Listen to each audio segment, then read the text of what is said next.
"I've been demoted at work," he announced somberly upon arriving home. "What?" I nearly spilled my tea in shock. His company's recent poor performance and impending restructuring had hinted at potential personnel changes, but I never anticipated it hitting Scott directly. Nevertheless, I felt it was crucial to stand by him during such trying times as his wife. "Well, perhaps it's just a stroke of bad luck. Times are tough, and I'm also working, so let's not fret," I replied, trying to maintain a cheerful demeanor. "I'm Catherine, 50 years old, currently employed full-time in the back office. I reside with my husband Scott, who is 2 years my senior, our high school sophomore daughter Julia, and my 72-year-old mother-in-law Ethel. While Ethel and I may not always see eye to eye, our interactions are limited to when I'm home since I work outside, so I've chosen not to dwell on it. To my daughter, I advise, your dad is feeling a bit down because of the demotion, but let's try to carry on as usual around him." However, Scott began to unload his frustrations, and as the saying goes, people often vent their frustrations on those closest to them, those they trust the most. And unfortunately, I became the recipient of it all. The following day, while cleaning the hallway on my day off, he passed by and suddenly remarked, "You've put on weight since we got married, haven't you?" "Huh? Well, I'm 50 after all. Even the gynecology pamphlets mention that women tend to gain weight around menopause. But according to my company's health checkup, I'm not overweight," I retorted. Then came his heartless words, "Forget the health checkup. Your figure is too unsightly. You're just being lazy. If you're overweight, I'm embarrassed to be seen with you and your barrel-like figure." His sudden cruelty left me speechless, and as he added, "ugly," before retreating to his room and locking the door, I was left bewildered. What? What's happening all of a sudden? I pinched my own side in disbelief. I can pinch it.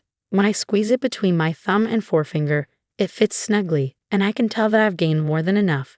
But why now all of a sudden? It felt like an arrow had pierced me unexpectedly, the shock so intense that I even forgot I was holding the magician wiper in my hand, which then slipped and clattered loudly to the hallway floor. From that day onward, Scott's treatment of me grew increasingly harsh. To exacerbate matters, my mother-in-law seemed to have overheard the argument from that weekend and decided to intervene. Then tensions escalated further. As I ascended the stairs with a basket of laundry, intending to hang the clothes, my mother-in-law awaited me not at the bottom, but at the top of the stairs.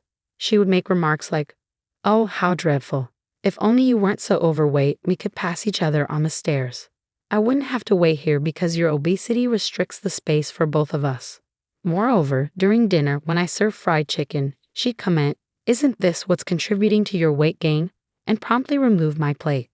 Instead, she'd suggest that only the 3 of us who weren't overweight should eat. My gynecologist had mentioned that after middle age, one tends to either gain weight or lose it, yet my mother-in-law remained on the thin side. She was as slim as a dried-up tree, but I managed to tolerate her incessant taunts. Such annoyances had become routine, so I had grown somewhat accustomed to them. What truly wounded me, however, was my husband's behavior. Since that incident, Scott ceased speaking to me.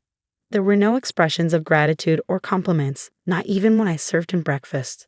He simply ate in silence and then left the table. He would enter and exit the bathroom without uttering a word. Though we still shared the bedroom, he would merely turn his back to me and immerse himself in his smartphone. I couldn't bear being treated as though I were invisible.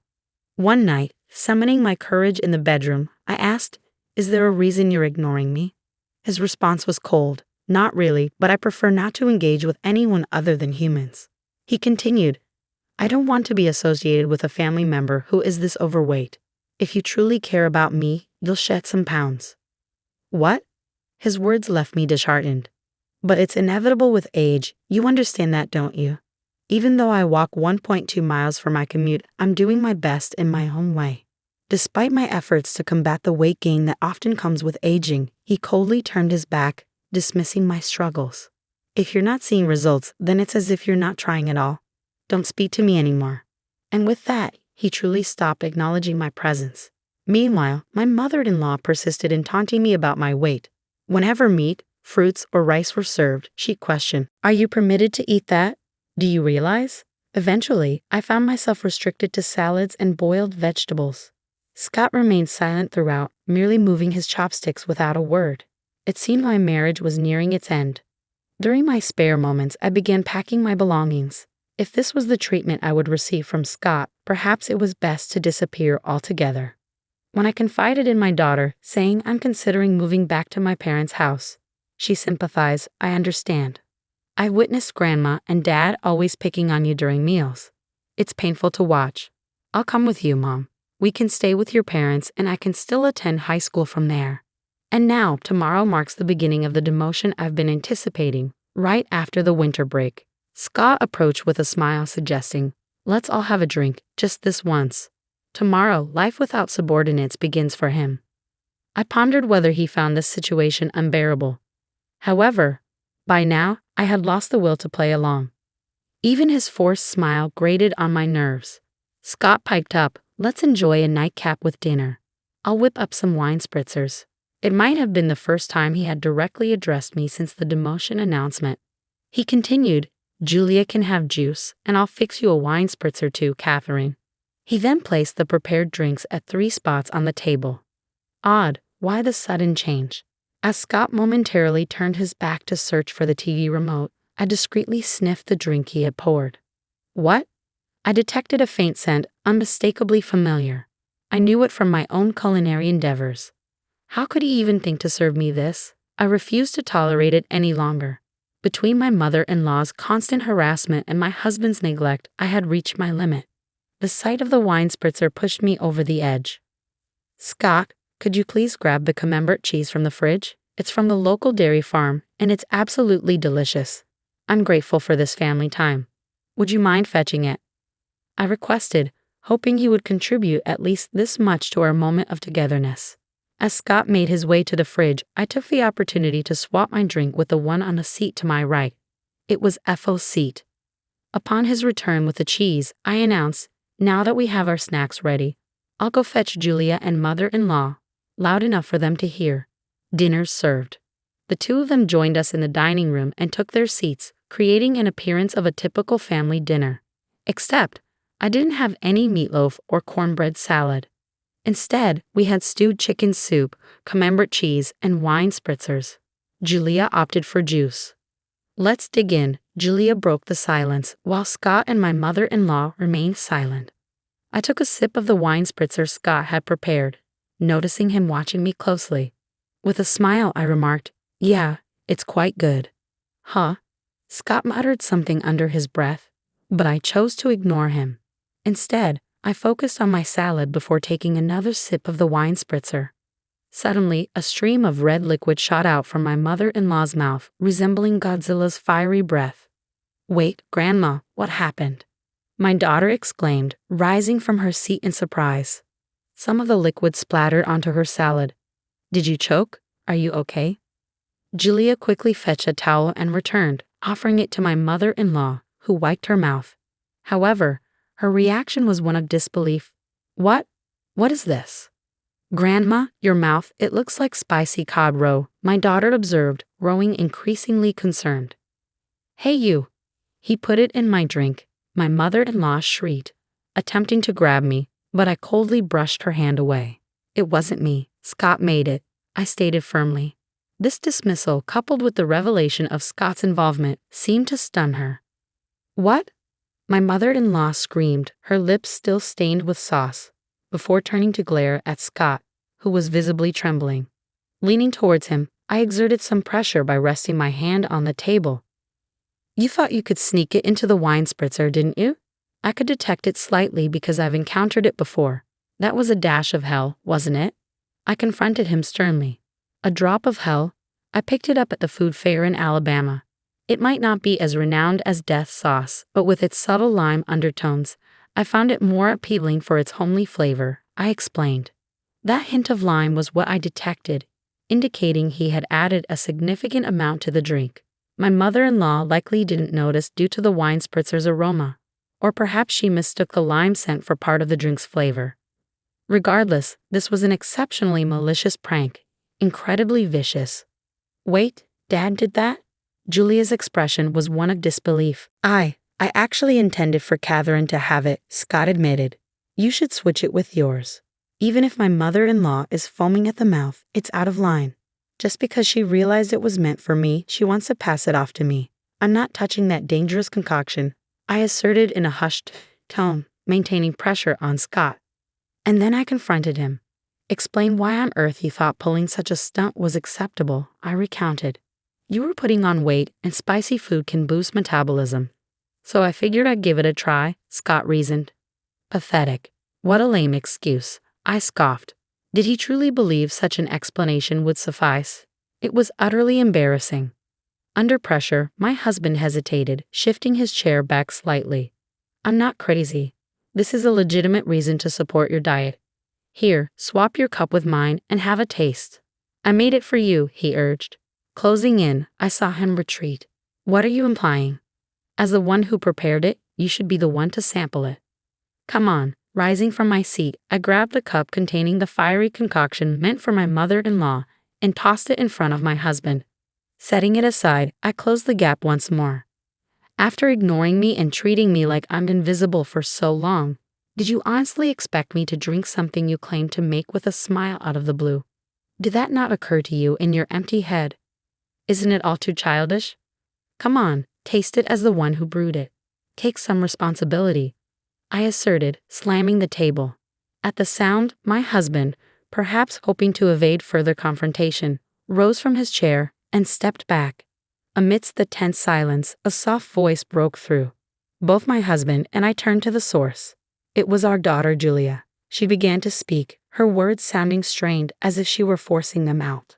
Taking out your frustration on Mom, who supports you the most when work gets tough, and subjecting her to repeated cruel treatment. It's like a childish prank. I might not be supposed to say this to my parents, but it's too immature and unbearable to witness.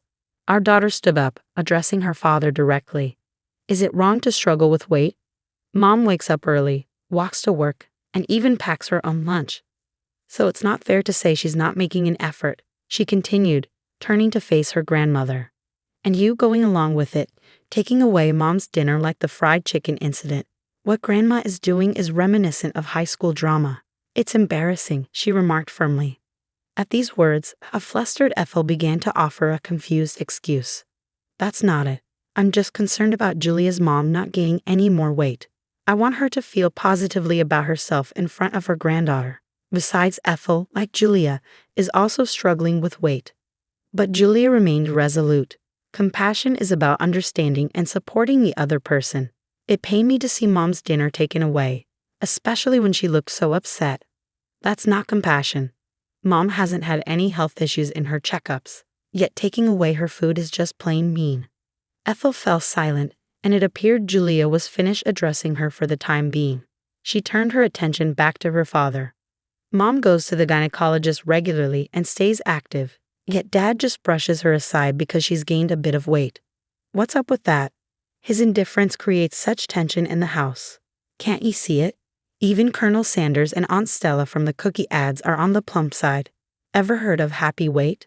If Mom becomes a lovely grandmother like Aunt Stella as she gets older, I'd be overjoyed. When I have kids and she's a grandma, wouldn't it be wonderful to say, Mom, you've reached some happy weight and share a laugh? That's my dream. Please don't ruin it for me, she stated matter-of-factly, her gaze icy. Despite their blunt delivery, her words warmed my heart like hot milk with cookies. It was pitiful to witness a father admonished by his own daughter. And one more thing, she addressed her father directly. If you're going to disregard someone because of weight gain from aging, remember, with your receding hairline, you could easily be overlooked yourself. The tension in the room was palpable. Her sharp words left a chill in the air, making the living room feel as cold as ice. It seemed she had said all she needed to. Afterward, she turned to me. That's enough, Mom. It's time to let it go. It'll be better for you. Her words caught me off guard. Let it go. Yes, I should let it go. As I mentioned earlier, my dream is to see you holding my child, saying you've gained some happy weight and sharing a laugh. For my sake, I want you to be happy because that's part of my dream. So please let it go. Be happy and fulfill my dream. Her words filled my heart with warmth. Each word she spoke brought me such joy that I no longer cared about being ignored by my husband, the fat shaming from my mother-in-law, or the drink incident. Warm tears streamed down my cheeks. Yes, you're right. I agreed, my vision blurred with tears. Come on, Mom, she patted my back gently, urging me forward. Oh, okay, I mumbled as I fetched a document I had been concealing for some time. What? My husband exclaimed, startled. After enduring a month of being ignored, I reached a decision. I have my bags packed. Let's go our separate ways, I declared, presenting the divorce papers with only my name written on them. I just wanted you to lose some weight. If you had slimmed down as I asked, I would have been satisfied. It wasn't until Julia pointed it out that I realized it was venting. But since you didn't shed any pounds, I thought I'd torment you further. I didn't mean for it to. I didn't expect this outcome, my husband confessed, panic creeping into his voice. Those who fail to notice until things escalated are the ones acting incredibly immature, Julia retorted sharply. Living without her beloved granddaughter is no laughing matter for my mother-in-law. Ethel interjected softly, her voice as gentle as stroking a cat. Julia, dear, you wouldn't want to keep living with us, your grandmothers. Julia shut down Ethel's plea with a firm refusal. I decline.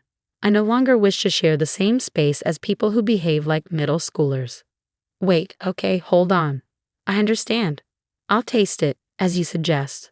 I'll take responsibility as the one who prepared it, Scott conceded, picking up the glass before him and downing its contents in one gulp. Scott, much like Ethel earlier, ejects a stream of the red liquid from his mouth, leaving him with a set of lobster-like lips. There, see. I took responsibility, didn't I, Julia? Scott proudly declares. Julia captures a picture of them both with their lobster lips on her phone and remarks, "You both are so ridiculous. Mom, let's go," before swiftly exiting the living room. Yeah, I'll follow her lead, I agree. Left behind is a dinner table splattered here and there with the wine cocktail mixed with a drop of hell, along with a husband and mother-in-law sporting red lobster lips. I returned to my parents' house with Julia. Upon explaining the situation at home, both my mother and father are enraged and decide to confront Scott and Ethel. They return with the divorce papers, and I ultimately end up getting divorced. My ex-husband Scott's career hits rock bottom, with no notable achievements in his remaining years. It turns out he had a habit of ignoring issues he disliked, even with his subordinates, which ultimately led to his demotion, a revelation I only recently discovered. Meanwhile, my ex-mother-in-law Ethel, who had been difficult and seldom ventured outside, finds herself in a stalemate within their two-person household. Eventually, I received a call saying, "Things wouldn't be so dull if you and Julia were here." This sentiment is underscored by the 17 years that passed since Julia was born and we lived together. Please come back, I'll stop ignoring you. But I won't be returning. Enjoy indulging while you can. Once you have grandchildren, you'll have more physical work to do, my mother jokes with a smile. That's a good point. Today, like every day, I'm walking to work. Along the way, my boss drives by and stops the car, offering, "Need a ride?" "No, thank you, I'm sticking to my diet." "Just get in, Catherine," he insists. "I found a new boyfriend," I announce proudly. Both of us have experienced divorce, which has strengthened our bond and mutual understanding. Dieting is great and all, but being late would pose a problem, he mentions as he drives.